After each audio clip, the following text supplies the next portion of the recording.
Et boum, les pionçatois et les pionçatoises, les gars et les filles, on se retrouve dans une nouvelle vidéo.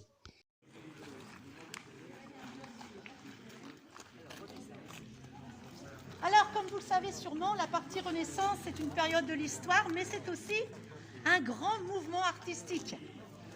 Et elle marque cette période, la fin du Moyen-Âge et le début des temps modernes.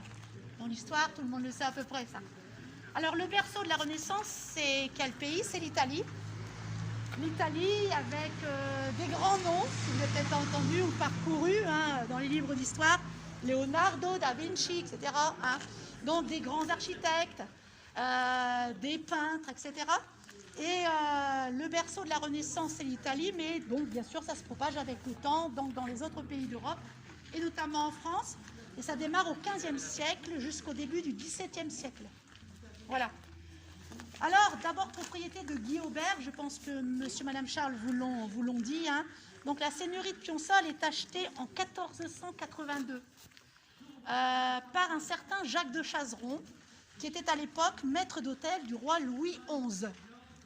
Une petite fortune personnelle, il va faire construire ce château dans un style, comme vous voyez, nouveau et complètement atypique par rapport à celui du château médiéval. C'est lui aussi qui a fait bâtir le collège de Pionçal, pour ceux qui sont d'ici. Le collège, pour remercier Dieu, tout simplement, d'avoir épargné Pionçal des guerres, et notamment des guerres de religion, qui sévissaient aussi, bien sûr, dans notre contrée.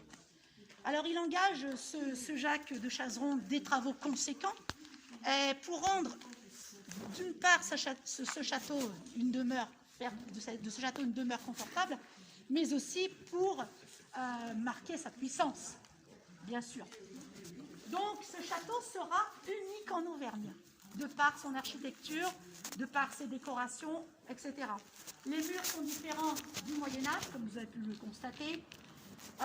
Les murs un petit peu moins épais, mais surtout des fenêtres qui portent des moulures, donc des décorations. Des blocs-portes plus travaillés. Une symétrie aussi qui est également très bien mise en valeur. Bref, de l'esthétisme caractéristique vraiment de l'époque Renaissance. Alors, il y a trois matériaux qui constituent en particulier donc cette construction. Le grès de la Pèze, qui est une pierre locale. Donc, les artisans s'approvisionnaient dans les carrières de Gouttières, une petite commune qui est proche d'ici. Et ce grès sera utilisé à l'extérieur, vous le verrez aussi, comme à l'intérieur. La pierre de Volvic que vous retrouverez aussi de part et d'autre, qui coûte très cher à l'époque. Pourquoi? Parce qu'il faut l'extraire dans les mines souterraines. Il faut l'acheminer à Pionçal et ensuite il faut la tailler. Donc ça demande forcément de la main-d'œuvre, du temps et surtout forcément de l'argent. Et enfin la brique, comme vous le voyez sur quelques parements là, donc qu'on trouvait au lieu-dit Lavara. Lavara, c'est à quelques centaines de mètres d'ici, pour ceux qui connaissent. Donc ici trouvait une importante tuilerie. Et là-bas, Lavara, on s'approvisionnait en briques, on s'approvisionnait en tuiles, et vous verrez un peu plus tard, on s'approvisionnait aussi en tomettes pour faire les sols, bien sûr. On va s'approcher du corps de garde qui mérite qu'on s'y attarde un petit peu.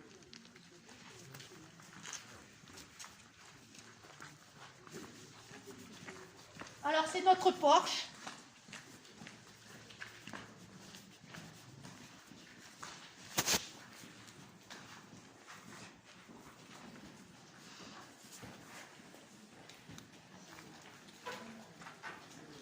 Alors, c'est à cet endroit qu'on distingue le mieux, je dirais, la transition entre les anciennes constructions médiévales et celles de la Renaissance. Regardez de hauts plafonds, très majestueux.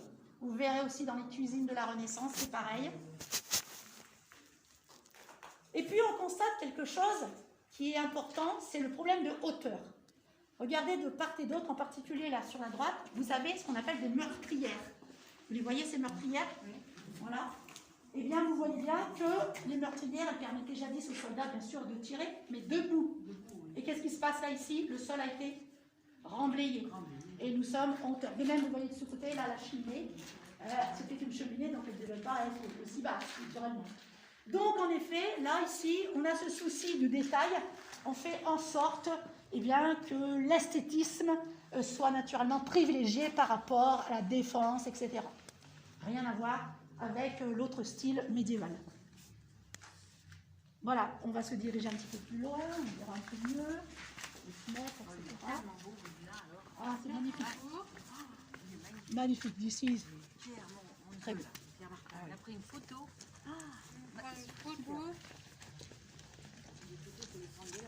De là-bas. C'est tout. Ouais, dis pas. Alors ici, on découvre une pierre raffinée.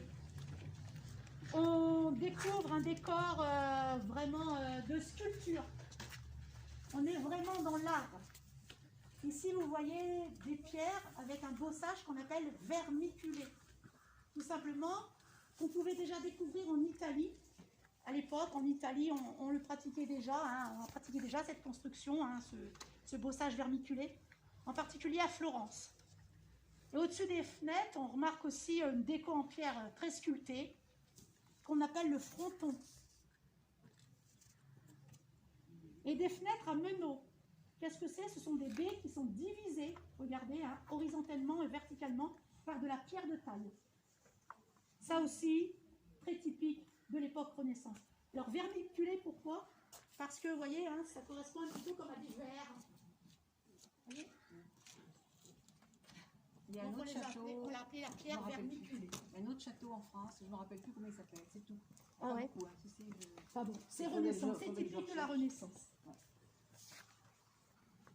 Alors, un peu plus tard, le fils de Jacques de Chazeron, qui s'appelle François de Chazeron, qui a été présent aussi pendant de longues années, il a fait la guerre d'Italie, hein, donc en Italie.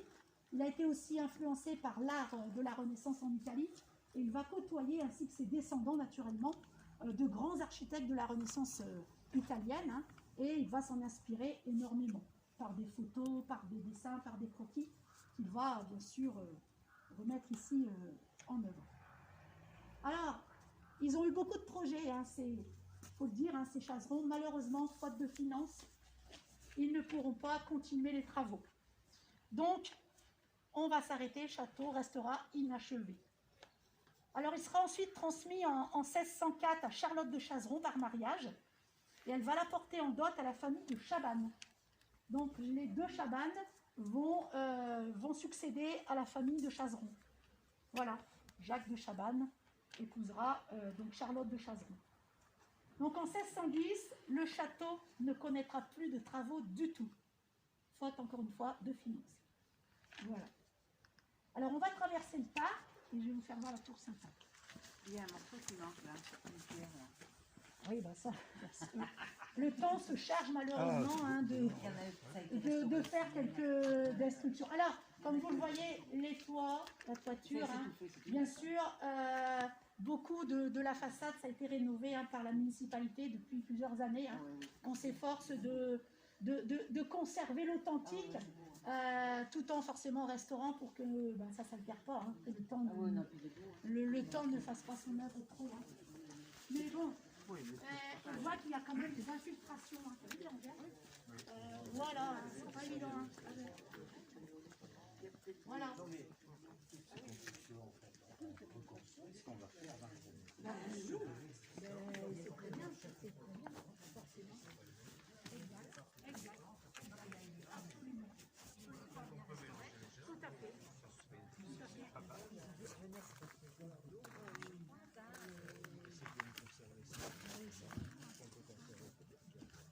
Alors ce parc à l'époque était un jardin forcément.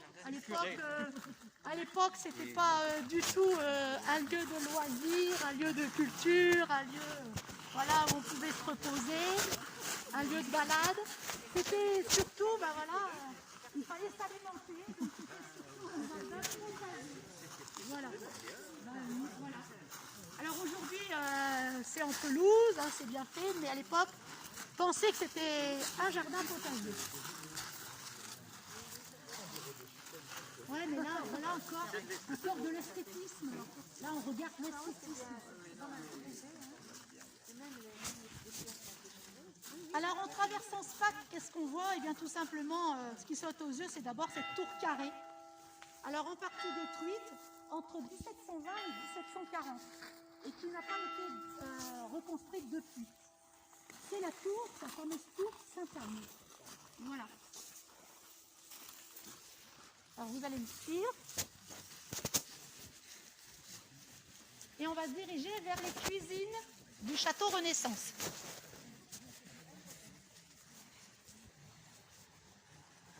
Vous avez vu les cuisines du château médiéval. Maintenant, on va voir les cuisines du château Renaissance. Vous allez voir, pas du tout pareil.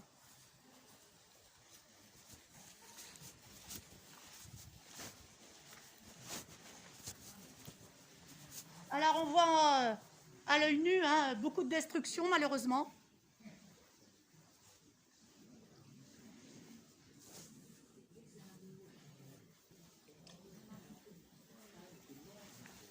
Alors, on va approcher les cuisines de l'aile Renaissance avec le fameux puits qui, bien sûr, était très utile à l'époque, bien sûr, pour les besoins du quotidien.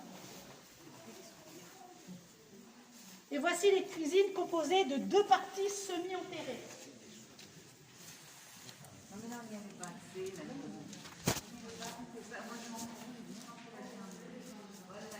Semi-enterrées pourquoi? Semi-enterrées pourquoi? Pour garder le frais, comme nos caves actuelles. Et puis surtout, pas de trop grandes fenêtres, forcément pour ne pas laisser entrer ni la lumière ni la chaleur. Et regardez ce très beau plafond. Style Renaissance, bien sûr. Alors, les tomates ne sont pas d'origine, elles ont enterré nos vies. Voilà. Et la cheminée, bien sûr, pour faire cuire tout ce beau dans les bouillies. Je ne sais pas dans quel c'est. Pardon? Il paraît que c'était pas c'était bouché, c'était bouché en partie. Donc il y avait un énorme travail. Voilà. Et puis de l'autre côté, ce qu'on appelle, les anciens connaissent peut-être, c'est ce qu'on appelle la souillarde. Voilà.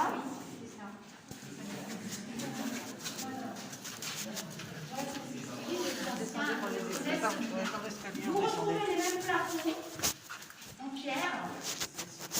Alors c'était un espace de stockage des denrées alimentaires, mais c'est aussi un espace où on lavait le linge. Et ça, c'est notre ancêtre de notre lave-linge, la fameuse lessiveuse. On mettait le feu dessous, là, et on faisait conduire l'eau pour le linge. On a retrouvé dans la terre, là aussi, une pie d'arère. C'était pour fabriquer les sillons dans la terre. Ça aussi. Bon, le tonneau. Et derrière, c'est une machine à carder. Alors, qu'est-ce que c'est qu'une machine à carder? On démêlait à l'aide de moutons, à l'aide de cette machine. Très manuel, forcément. Très manuel, forcément. Ça te faisait avoir. Certainement, oui, il fallait avoir un petit peu d'huile de coude. Voilà.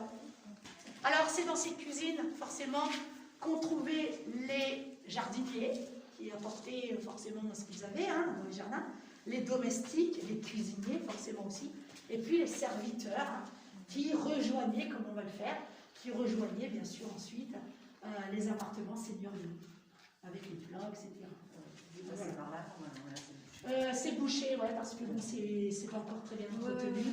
Et il y a des murs qui s'effritent, malheureusement. Oui, mais c'était dangereux à l'époque. Ben, surtout là, on est dans un espace quand même qui est frais et c'est souterrain, donc forcément. Voilà. Et non, contrairement à ce qu'on pourrait croire, c'est vrai. Donc on va rejoindre les appartements seigneuriaux. C'est jeunesse, certainement. Il fait tout.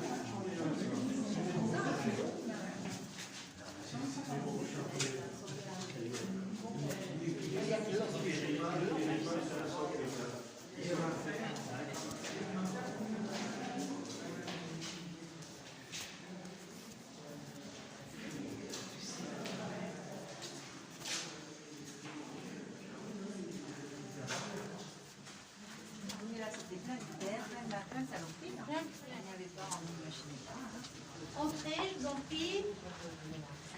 Alors voilà, les serviteurs, c'était le passage, comme les serviteurs, c'était le passage des serviteurs pour regagner les appartements seigneuriaux. Et là, ce que vous voyez ici, ce sont les vraies tomates. Là, vous voyez qu'elles sont différentes de celles qu'on vient de voir tout à l'heure. Ce sont les vraies tomates. Alors allez-y.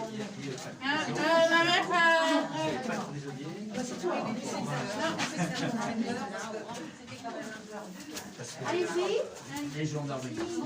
Il n'y avait pas de fenêtre à l'époque, on en a mis une. Hein. Mais il n'y en avait pas de fenêtre. C'était pour... Il faut s'abonner, liker, mettre la cloche. Je veux 30 likes sur cette vidéo.